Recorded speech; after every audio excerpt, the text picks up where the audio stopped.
Hello everyone. Welcome to today's PDC session on introduction to automation testing using Selenium with Java. Okay, so let me start. So let's have a look at the agenda first. We'll see what is automation testing. We're gonna see the advantages and disadvantages of it. Also, we will be seeing the tools that are currently available in market. Then we will see what is Selenium, its features, limitations. We'll compare the Selenium with some other tool. Also, we will be seeing why Selenium with Java, and we will be seeing the different frameworks that are available in Selenium. And I'll also show some examples of it. Okay, so let's get started. So what is actually an automation testing? Okay, so in very simple words, like automation testing is like a method of testing the software. Okay, uh, testing the software product with special testing tools and frameworks. Okay, to minimize the human intervention and maximize the quality of the software. Okay, so that is what I've mentioned in the slide. Automated testing, software testing saves time and money. Okay, it improves the accuracy uh, of the testing and also the test coverage. Okay, so sometimes automated QA testing helps developers and testers also, and also QA and dev team morale improves. Okay, so that's why the automation testing is a must. So So these are some of the advantages and disadvantages actually. So let's have a look. So advantages like it is reliable and eliminating the human errors. Okay. So for example, if you all are having the regression test scripts ready, then you can just, then run on that. Once the code is deployed, you can directly run those scripts. And if anything is not working, then the script will fail and you'll get error. So next point is like reusable. So in automation, like you can write one code and store it, and you can use the same code wherever applicable in your application. Then it is fast. Then it gives a better quality in software, and also like it is a cost reduction. So some of the disadvantages are it is high investment is needed, okay, in terms of tools and tech training. If choosing a license version, okay, then high power manpower required to prepare the test scripts and all. Okay, also then all the scenarios cannot be covered in automation. Okay, so this is very important. Uh, Moving forward, these are some of the automation tools that are currently available in market. So I've divided into commercial and open source tool. Okay, so we'll go with the commercial tool first. So commercial tool in this QTP is there, load runner is there, IBM rational is there, micro focus test is there. So QTP is like more famous in commercial testing tool. So it's a HP's product, and it is very good actually tool. But again, it has some limitations, and because of it, it is lacking behind. Whereas comparatively open source tool, Selenium is there. So Selenium is the most popular tool, okay, and the most powerful testing tool. We are going to see the more in detail ahead. So there is one more tool called Wetier. Then Wetier is basically stands for web application testing in Ruby. So if anybody is good in Ruby, then you can just try out this tool. Then there is one more tool called Sikuli. So Sikuli is basically works in works as a image recognition method to identify the GUI elements. And lastly, the fitness. The fitness is basically used to conduct the acceptance testing. Okay, so these are the different tools currently available in market. There are many more actually, but I have listed only this.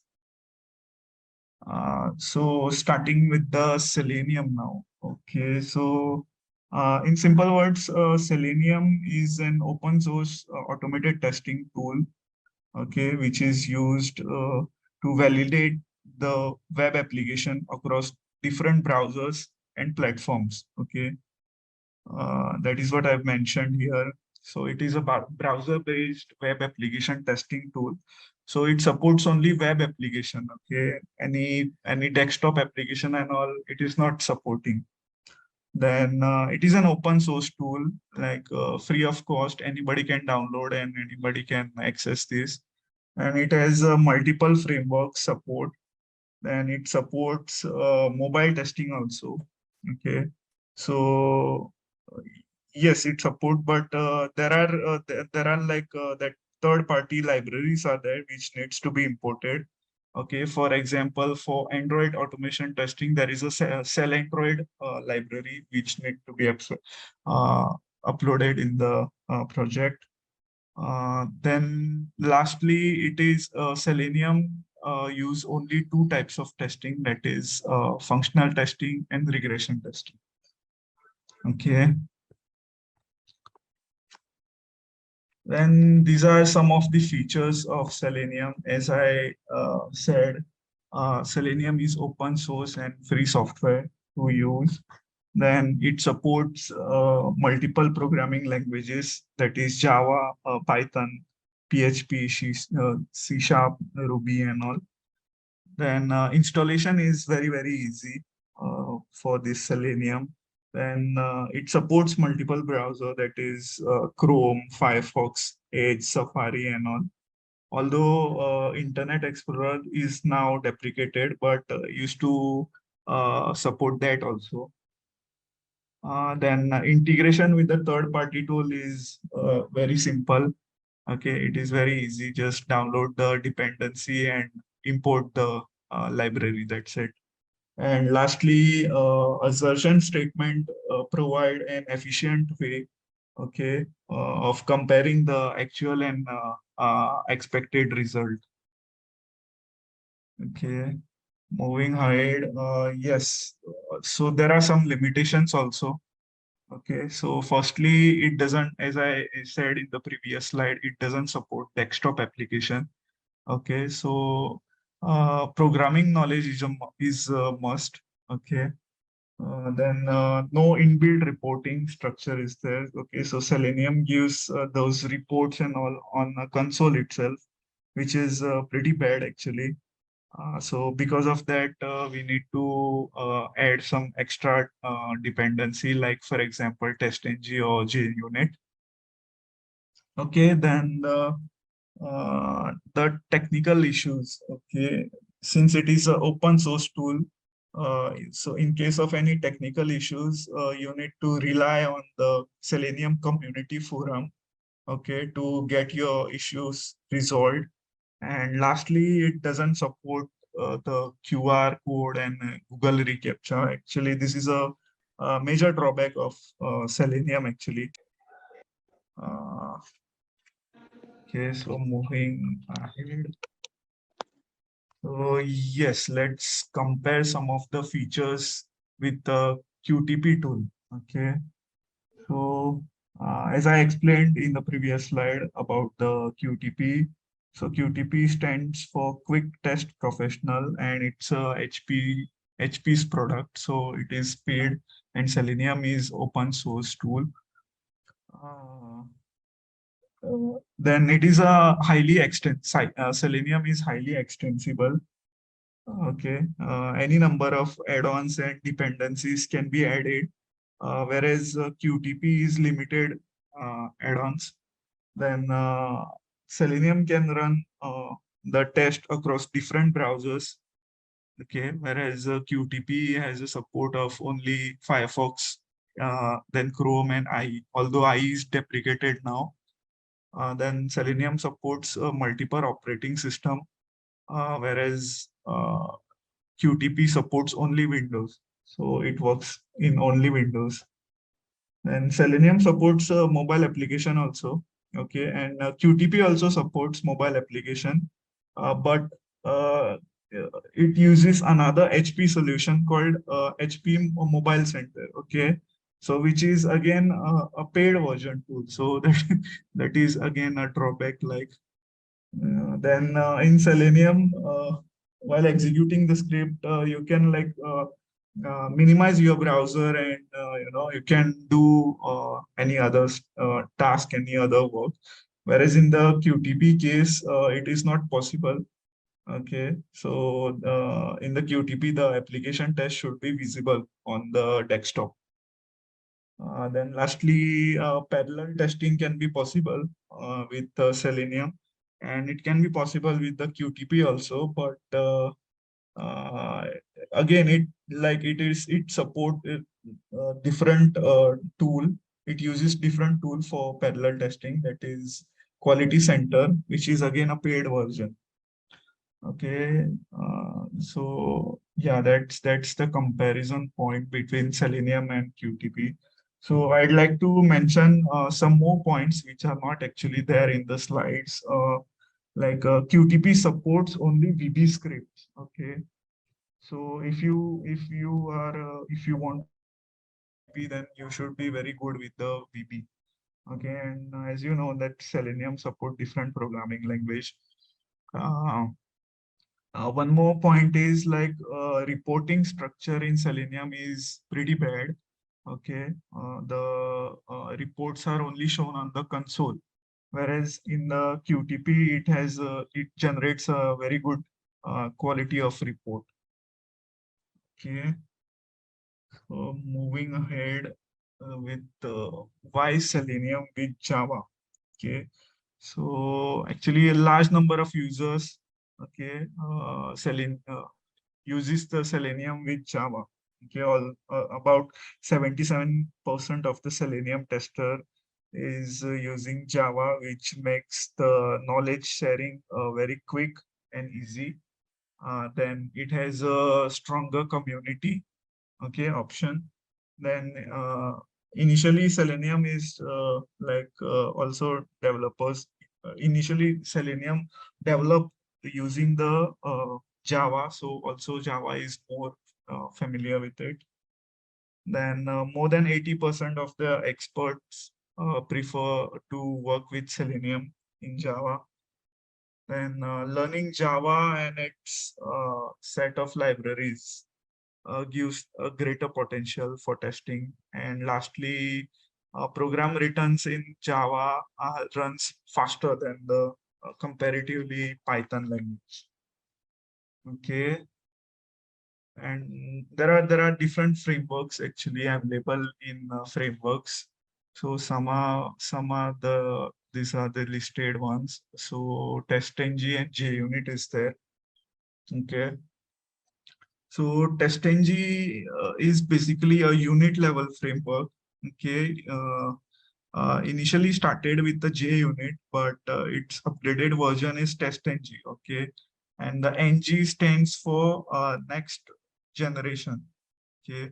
So there are different annotations are there, this okay, which we can use in TestNG. Then debugging your code, it becomes very easy in TestNG. Also, reporting comes very nice, which I've mentioned earlier.